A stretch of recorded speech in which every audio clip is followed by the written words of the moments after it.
बिस्मिल्लाहिर्रहमानिर्रहीम। अस्सलाम वालेकुम स्टूडेंट्स।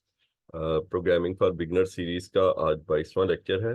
इससे पहले 21 लेक्चर्स जो हैं वो गुजर चुके हैं और जैसे जैसे जो है वो हम आगे की तरफ जा रहे हैं, आगे बढ़ रहे हैं अपनी प्रोग्रामिंग के कॉन्सेप्ट्स को लर्न करने में, तो रिक्वायरमेंट्स भी कुछ जो है ना वो बढ़ रही हैं।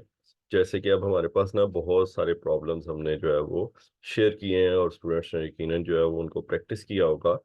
तो उसमें जो प्रॉब्लम्स जो हैं वो आपसे नहीं हो पाते, उनको जो है वो अगर उनका सलूशन दे दिया जाए तो उससे जो है वो बहुत ज़्यादा फ़ायदा हो जाता है। आपके ज़हन में जो आपने टाइम लगाया प्रॉब्लम को हल करने में, उससे बहुत सारी चीज़ें डेवलप हुई हुई हैं, लेकिन सलूशन के ना होने की वजह से वो एक पूरी जो पिक्चर है वो इनकम्प्लीट है, या वो एक पूरी बिल्डिंग जो है वो इनकम्प्लीट है।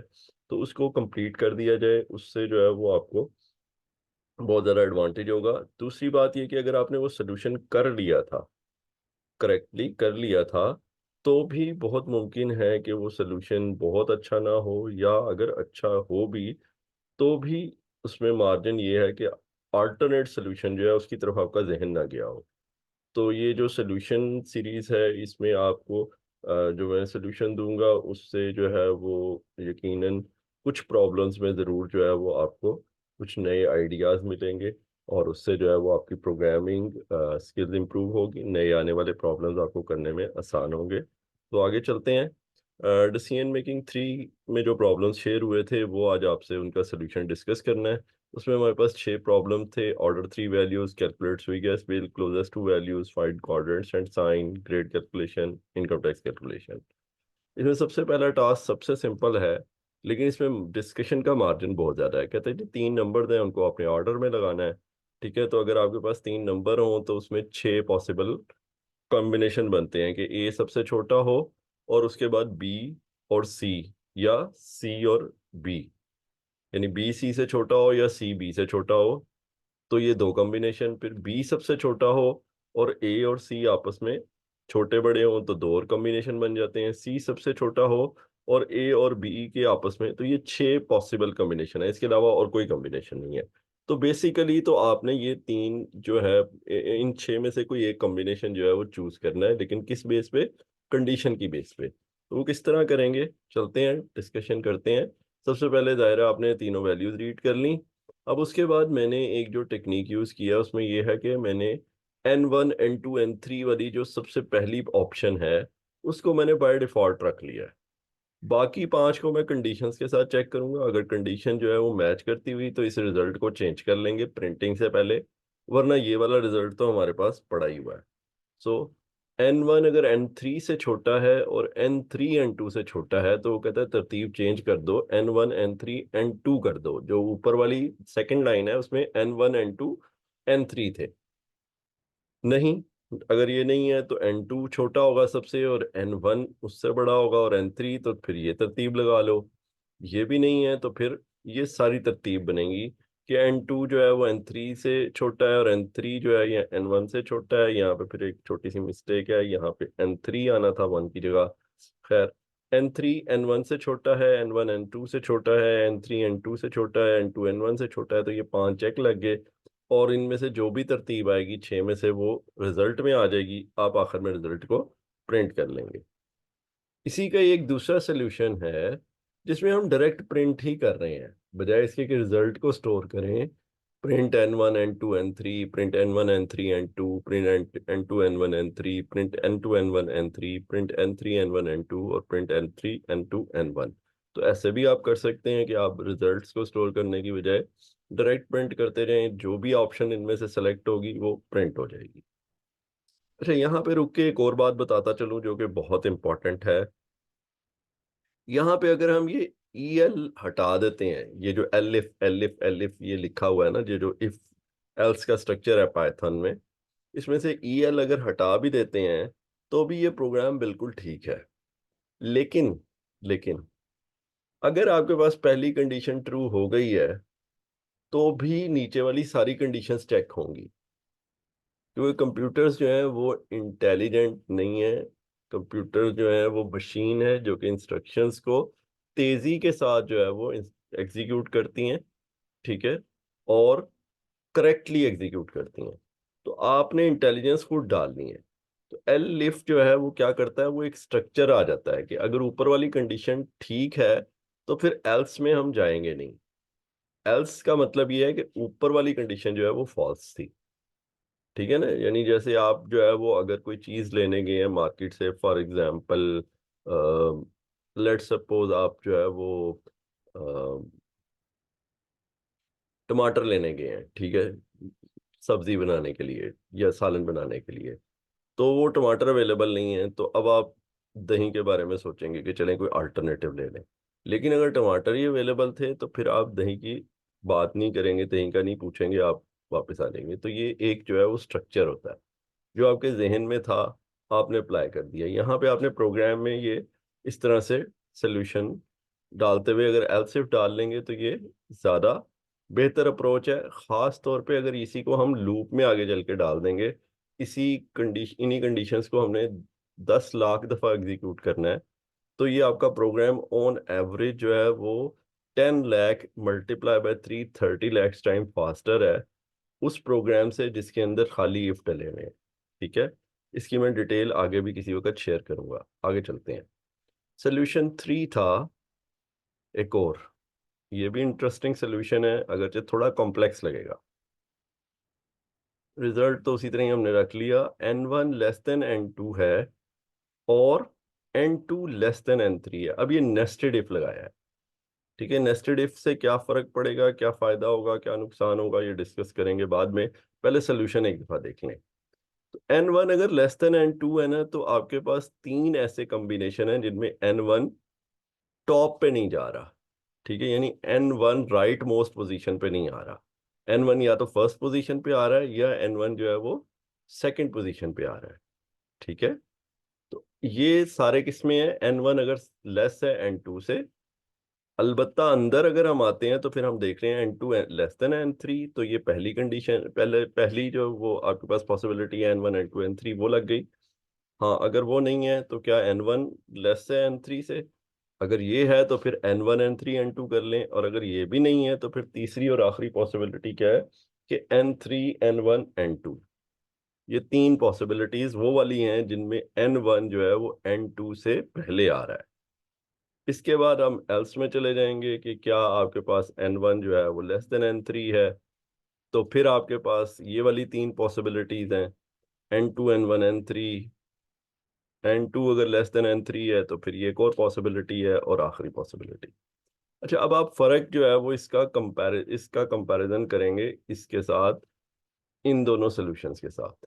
इन दोनों सॉल्यूशंस में आपको वर्स्ट केस में आखिर तक जाना है। ठीक है, वर्स्ट केस यानी आपका कोई भी केस ऊपर वाला मैच नहीं कर रहा तो आप एंड तक जा रहे हैं।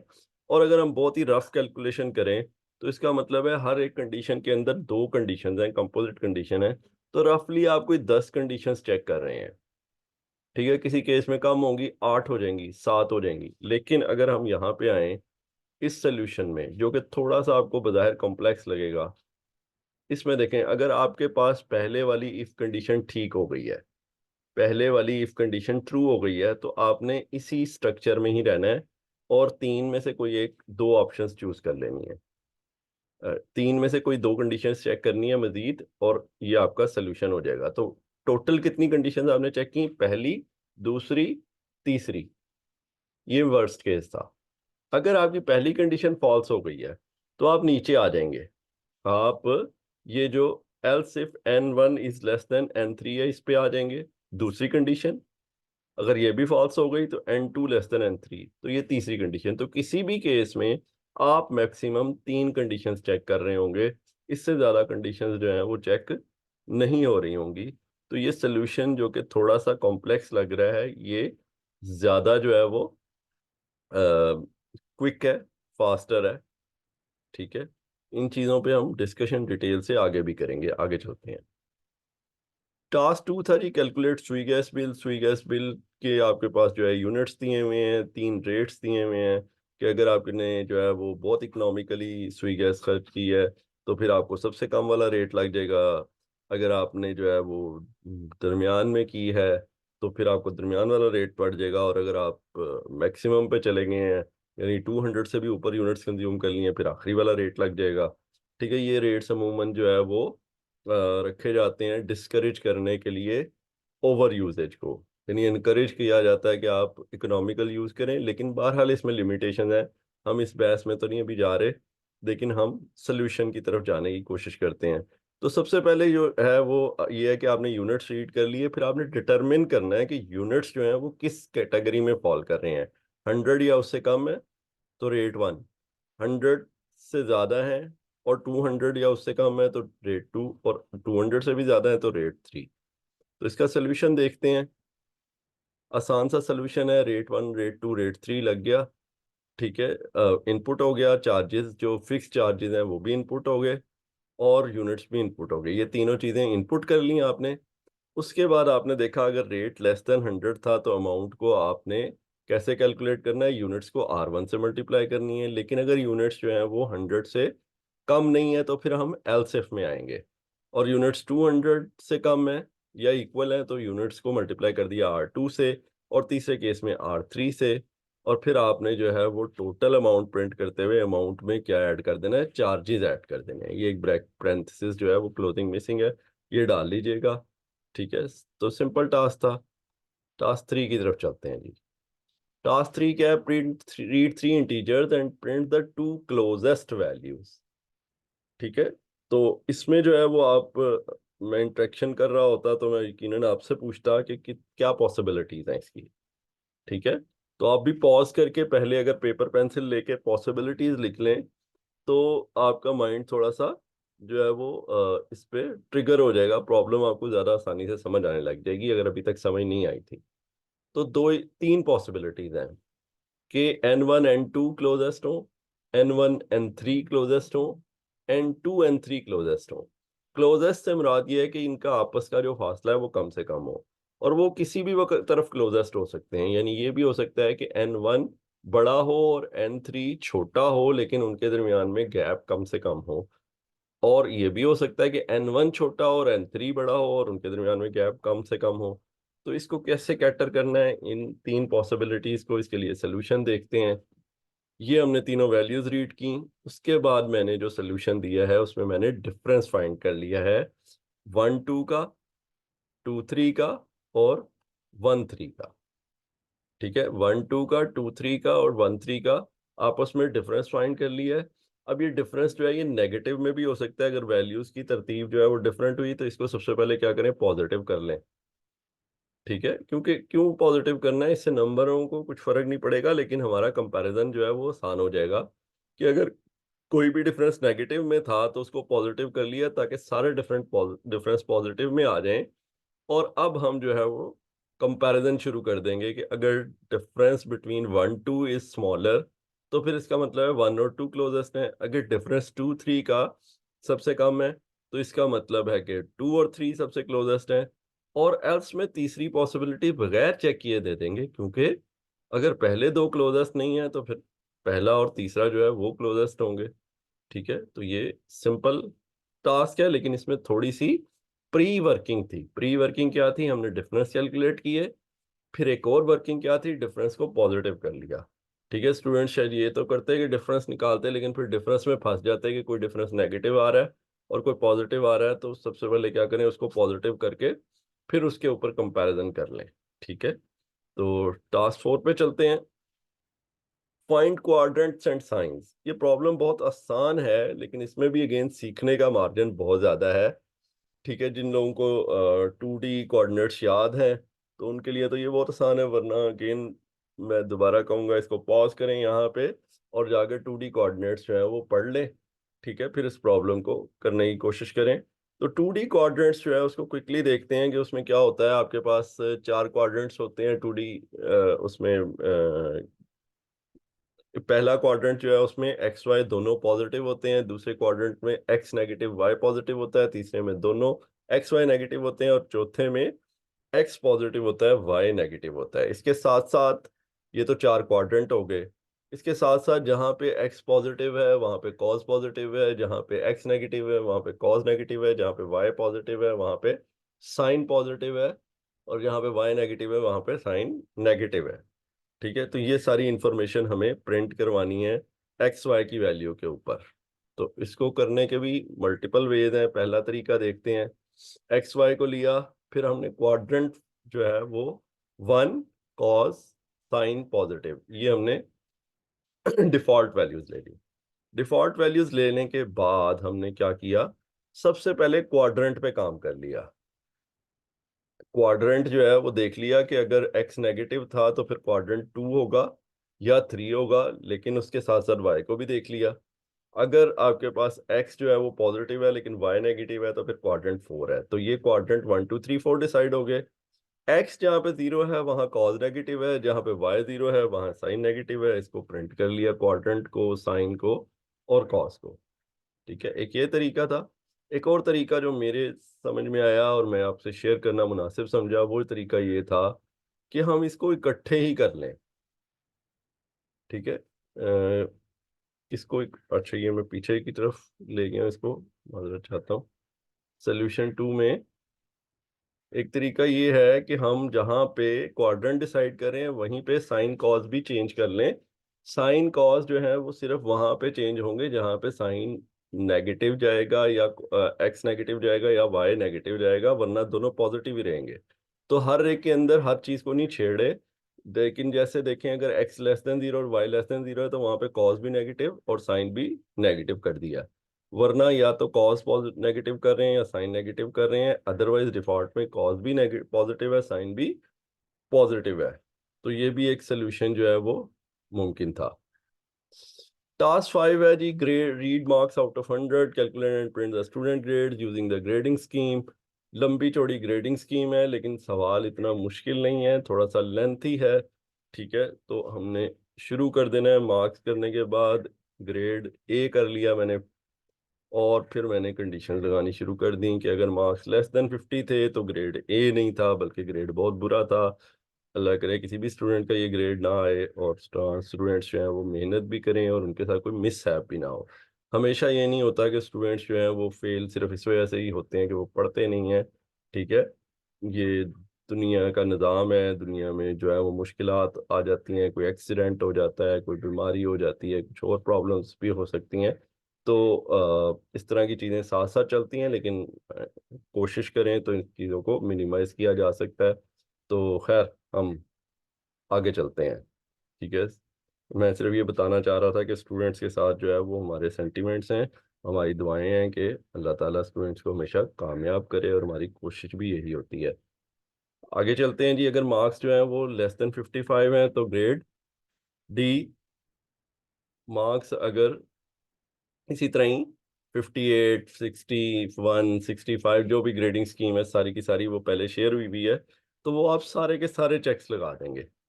ठीक है, आप सारे के सारे चेक्स लगा देंगे। मैं थोड़ा सा पीछे जाता हूँ, ये पूरी प्रॉब्लम आपको फिर से दिखाता हूँ कि 50 पे से लेस, 50 से लेस अगर नहीं है तो जाहिर है 50 से ऊपर है, तो 55 से लेस है तो सी माइनस, 58 से लेस है तो सी, 61 से लेस है सी प्लस। इस तरह से करते करते आप ऊपर आते जाएंगे। तो यही हमने इसमें कोड में किया है, और सारे ग्रेड कैलकुलेट करने के बाद उनको क्या करेंगे, प्रिंट करवा लेंगे। ठीक है, टास्क सी जो है ये लेंथी है और इसमें जो है वो मल्टीपल चीज़ें इन्वॉल्व हैं। ठीक है, इस प्रॉब्लम को समझने के लिए पहले ये एग्जाम्पल देखें। टैक्स कैलकुलेशन है, और ये टैक्स कैलकुलेशन एक्चुअल में इससे भी काफ़ी ज़्यादा कॉम्प्लेक्स है, लेकिन मैंने जो है वो इसलिए इसको कुछ चीज़ों को चूज़ किया था ताकि हम कुछ चीज़ें लर्न कर सकें। इसका ये मतलब नहीं है कि आप इनकम टैक्स के बड़े मास्टर हो जाएंगे, लेकिन ये एक आपको प्रॉब्लम जो है अटेम्प्ट करने का तरीका जो है वो समझ आएगा, और कैसे टैकल करना है मुख्तलिफ कॉम्प्लेक्स प्रॉब्लम से। तो इनपुट के अंदर सबसे पहले दिए हुए हैं इनकम, एनुअल इनकम होती है ये, क्योंकि इनकम टैक्स जो कैलकुलेशन होती है वो एनुअल इनकम पे होती है। उसके बाद ये स्लैब 1 है जिस पे कोई इनकम टैक्स नहीं लगेगा। ठीक है, 600,000, ये एक एग्जाम्पल है। ठीक है, this is just an example कि अगर आपकी इनकम इससे भी कम है या इतनी है तो आपके ऊपर कोई टैक्स नहीं लगेगा, लेकिन अगर आपकी इनकम इससे इंक्रीज करती है तो जितनी इनकम इंक्रीज करेगी उस पे 2.5 टैक्स लगेगा। ठीक है, ये अगेन मैं कह रहा हूं कि ये एक एग्जाम्पल है, ये मुख्तलिफ केसेस में मुख्तलिफ हो सकते हैं। तो आपने ये जज करना है कि क्या इनकम जो है वो इससे कम है, तो फिर टैक्स जीरो होगा। अगर इनकम जो है वो 120 से 1.2 मिलियन से कम है लेकिन 600,000 से ज्यादा है, तो फिर टैक्स लगेगा 2.5 के हिसाब से। 2.5 मीन 2.5%, यानी हर 100 रुपीज पे 2.5 रुपीज। ठीक है।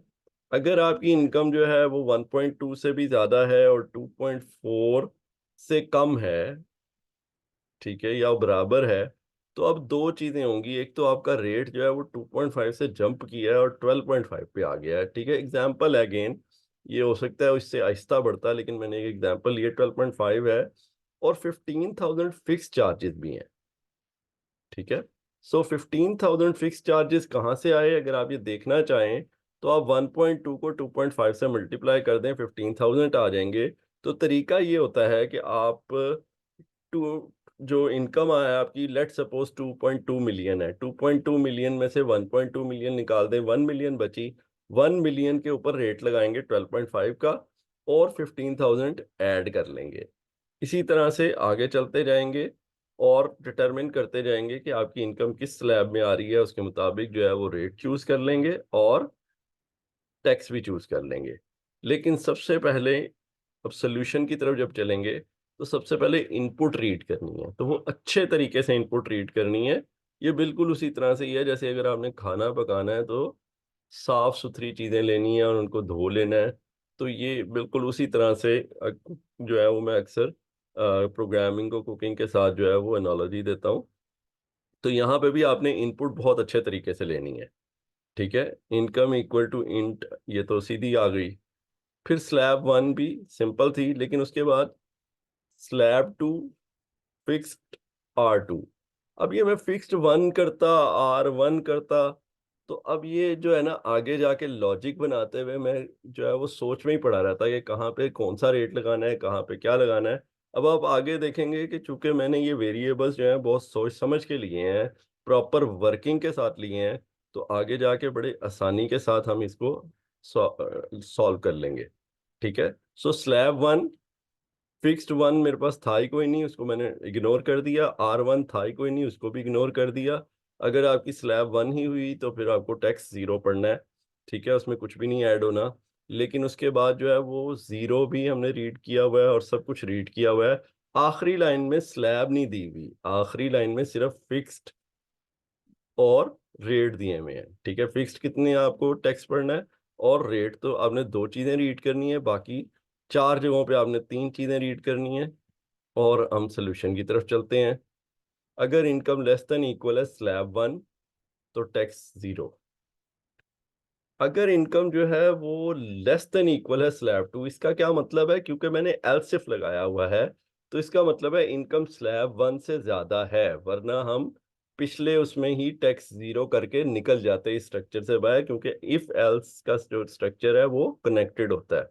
ठीक है। तो else if income is less than equal to slab 2, this means automatically that income is greater than slab 1 but less than equal slab 2। तो आपने टैक्स कैसे कैलकुलेट किया, income minus slab 1 multiply by rate 2 plus fix 2। ठीक है जी। तो slab पिछली वाली minus करनी है, रेट जो स्लैब अभी वाली है उसी का, और फिक्स्ड भी उसी के। ठीक है। तो ये लॉजिकली बिल्कुल इजी है। जो इम्पोर्टेंट चीज है, जो गलती आप कर सकते हैं एक और, वो ये कि इनकम माइनस स्लैब वन के अंदर पैरेंथेसिस ना लगाएं।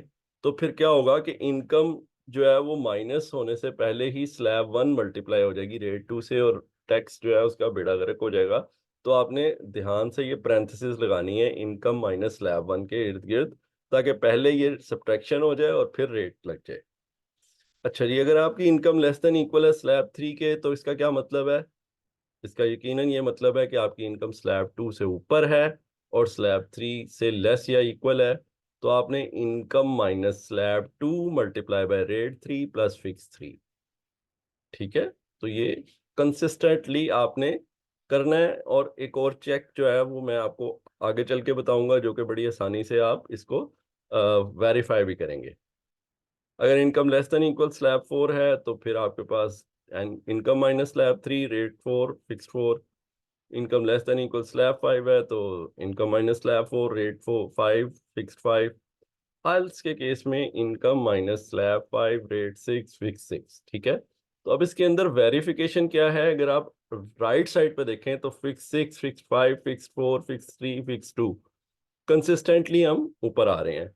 रेट को देखें तो रेट 6, 5, 4, 3, 2 ये भी तरतीब से लगे हुए हैं। अगर हम इनकम माइनस स्लैब को देखें तो ये भी तरतीब से हैं, slab 1, slab 2, slab 3, slab 4, slab 5। ठीक है, तो ये सारा कुछ जो है ये परफेक्ट है। ठीक है, गलती जो है वो नहीं होगी उम्मीदन। बाकी जो है वो गुंजाइश तो रहती ही है, लेकिन हमने अपने तौर पे पूरी कोशिश की है कि इस तरह से इस प्रोग्राम को करें कि इसमें गलती कम से कम आए। ठीक है, वेरिएबल्स के नाम बड़े अच्छे से रखे हैं। ठीक है, प्रोग्राम की रीडेबिलिटी है, सब कुछ है। ठीक है, और आखिर में टेक्स्ट प्रिंट करवा लेंगे। सो ये आपके पास टास्क 6 का भी सोल्यूशन आ गया, जो कि मैंने कहा कि थोड़ा सा कॉम्प्लेक्स था, लेकिन अगर आप सिस्टमेटिकली करेंगे तो आसानी से हो जाएगा।